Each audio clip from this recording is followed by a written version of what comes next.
Bonjour à vous et bienvenue dans cette philosophie du bar. Aujourd'hui, quelques mots de vocabulaire. Magnanimité. La magnanimité, c'est la grandeur d'âme.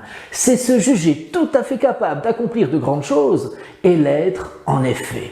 En fait, la magnanimité, c'est la vertu des héros. La magnanimité s'oppose à la pusillanimité. La pusillanimité, c'est se juger au contraire incapable d'accomplir de grandes choses et par le fait même l'être aussi en effet. La magnanimité n'est pas non plus la longanimité. La longanimité, c'est une magnanimité qui dure, qui s'inscrit dans la durée.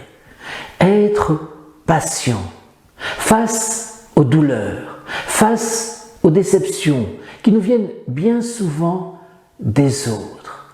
On surmonte sa colère, on surmonte son mépris, on surmonte son abattement, on surmonte sa dépression.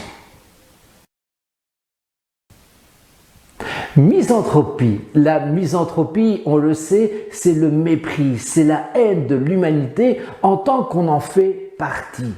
En ce sens, la misanthropie serait moins grave d'une haine dont on s'exempte.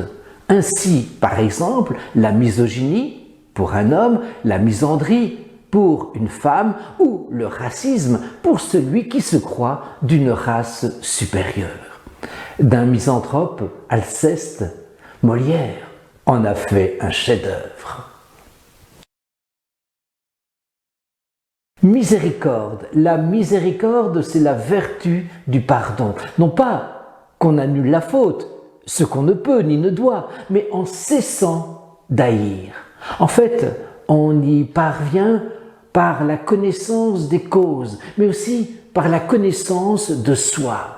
Spinoza disait « Ne pas railler, ne pas pleurer, ne pas détester, mais comprendre ». En ce sens aussi, la miséricorde est le contraire même de la misanthropie que je viens de définir. Et non seulement son contraire, mais plus exactement son remède.